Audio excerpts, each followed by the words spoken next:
Plaintiff Wiley Bent met the defendant through his cousin, and the two of them started dating despite their significant age difference. Wiley claims the defendant had him falsely arrested for assault and then bailed him out of jail. Wiley's suing because he sold his ex a car and she never paid it off. Defendant Tanisha Bowman insists Wiley did abuse her on several occasions, and the only reason she stayed with him is because she had nowhere to go. Tanisha eventually moved into a shelter to get away from Wiley, and she's countersuing him for an unpaid loan and emotional distress. Start with you. Yes, sir. Early part of '07, that's when I met Miss Bowman. And she had came to my house with a cousin of mine. She was living with a cousin of mine. Okay, they had got into it, and they had kicked her out. She had nowhere to go. So she called me, and I told her, okay, that's fine, because she had 4 kids. Okay. All right, so she came and she moved in with me, okay? Things kind of went, and finally one day something happened, you know? And how long after living with her did you all become involved? About a month. Okay. Well, I came in from work, and I took my shower, and she took hers, and all the perfume was in the air, and it was hitting me in the nose. And it kept hitting me in the nose, so, I mean, I'm keeping it real. It kept hitting me in the nose, so, you know, a little something happened. Right. And then it kind of went and kind of went. But she wanted it to go farther. And I told her no, because I was already involved with somebody. Okay. And it's a 25-year age difference. So I know that, you know, it wasn't going to work.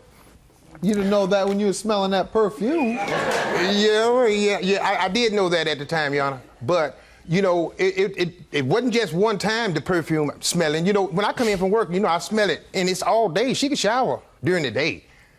You know, she's there. Okay. When I come in to take mine, you know... Let me hear from her. First, Your Honor, no.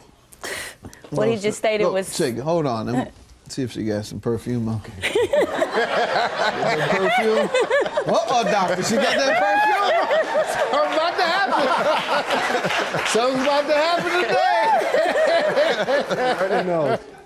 Go ahead, I'm sorry. Go ahead. That's not true, Your Honor. All right, give me the background. How did you become associated? You met him, or I met him when I met him when I first came to Houston. His cousins, we went over there to his house, and they introduced us, even though we've already met, and tried to put me off on him. Mm-hmm. He knew the situation with them, and he stated that he knew how his cousin was, that I didn't have to live there with them, that I can come into his home and stay there until I get back on my feet, and he'll help me with that. We started dating like 2 weeks after that. That's not true, Your Honor. Yes, it is. That's not true. How did that occur?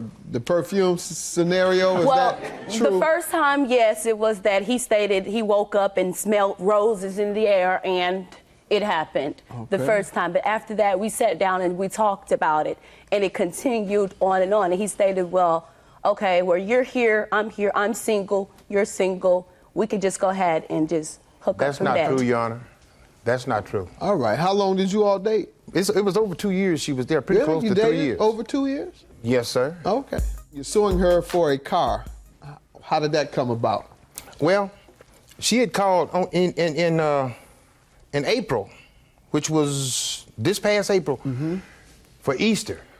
She had called the bishop and the church to go to a shelter. She told me about it on that Sunday. I had no idea that she was going to a shelter. Why do you think she wanted to go to a shelter? She was living She with actually didn't want to go, Your Honor. She wanted me to tell her not to go.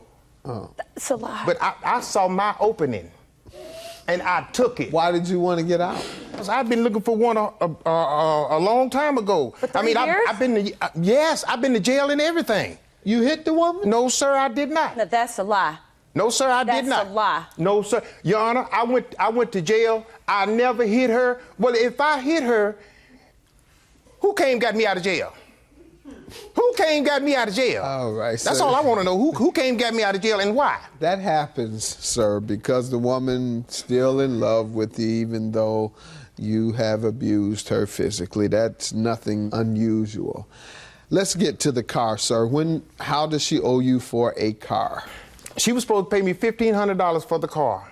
Okay. She told me, we agreed upon it. She said in June she would get her back pay. June of '09, she was to pay you $1,500.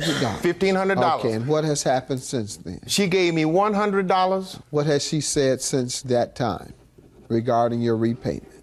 Said she had paid me. All right. Let me hear from you.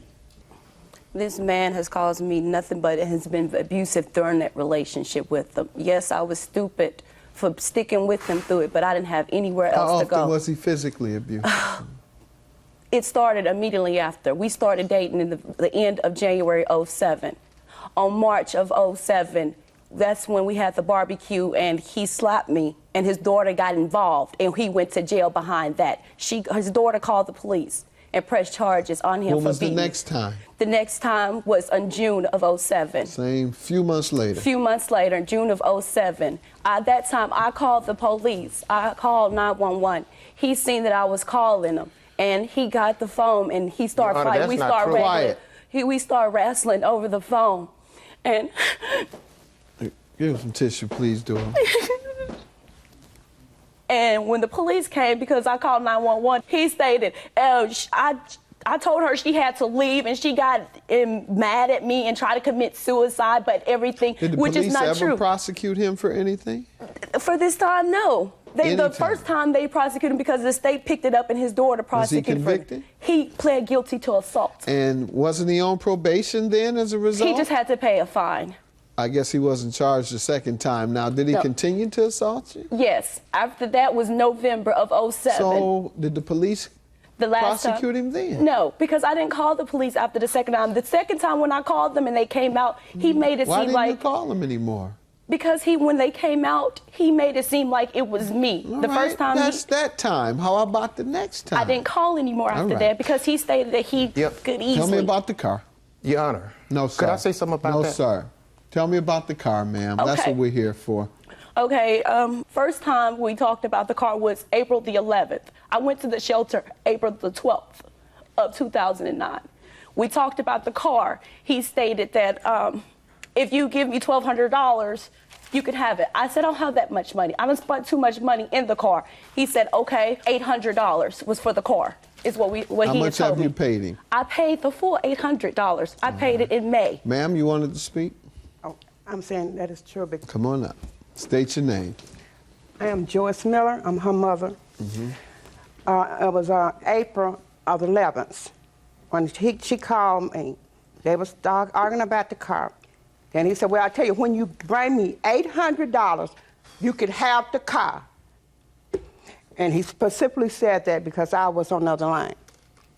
All right. And she says she's paid that, sir. No, sir, she didn't pay me. And I got a statement right here where she told somebody else she paid me $700 for the car. And Your Honor, could I just say this? Yeah. I never beat her. What she's not telling you, when the police came over there, I told the police I wanted her to leave because I had went to jail. Sir, were you convicted? No, sir.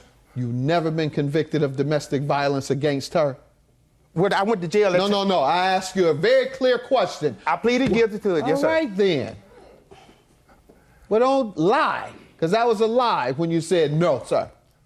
Okay. And you're countersuing, ma'am, $1,700 for an unpaid loan and emotional distress? Yes, sir. How does he owe you those things? Okay, February of 2009, of February, he went to Arkansas for a funeral with his family, and he got stranded down there. He contacted me and stated that he needed some funds to get back home because his ride left to fly back home. I asked him how much he needed. He said $350 is how much he needed to get down there. So I wired the money from my account to his account for $350. And then throughout the times when he was not working, he asked me to pay his phone bill. Mm-hmm. Pay this for me and I'll pay you back. Was there an agreement that he would pay these things? Yes, he said he would pay me back. What was the time frame? The time frame that he paid. When was he to pay the $350? Once he got back from a job. When was that to be? That Tuesday. He was supposed to start a contract on that Tuesday for the $350. And he never paid you? He never paid me. Why then would you pay him the total amount on a car if he already owed you? Because that's how I am. All right, that doesn't make sense. Now you've hurt your credibility.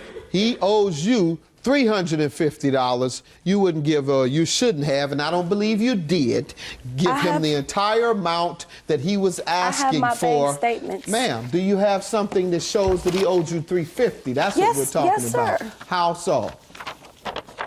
And then show me The where wire. you paid him $800. Here's my bank statements where I pulled out the $300 on May the 8th, Now show May the me 16th. where you paid him $800. And $500 on the 4th. I paid him twice because when I got my unemployment check, I got the first This is one a wire amount to... for Wally Bitten for $350. And you withdrew on May 5th, $500. And then 2 weeks after that, I paid him the other $300. I have statements where my friend that I met in the shelter took me over there and seen me give him the last $300 to the car. He gave me the car keys, and Sir, what do you say about this? and the That's not title. true, Your Honor. All right, she shows me some evidence and she has a statement. Here's the copy of the title he signed over to me and the other lady What that is was that there. you're handing me? I don't know what you're handing me. You need to tell me first what you're saying. This is for past loans, Your Honor. Let's see it. It's $350?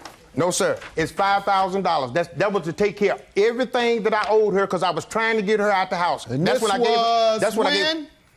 I gave. March of 09? Yes, sir. When did you sell her the car? Early May. Early May. Early May. Okay, and that's when she has these withdrawals. And she loaned you the money February 23rd. And you write a check to her February 19th. That's the check you're showing me before she even loaned you the money. You're showing me money you paid her before she even loaned it to you. But, Your Honor, How can you owe her person before they loan it to you? How can you pay off a loan before you've received it? Emotional distress is for what? For the abuse that he have caused me. All right. Judgment for the defendant. The emotional distress I'm granting to you for the assaults. Your claim is dismissed. Have a good day.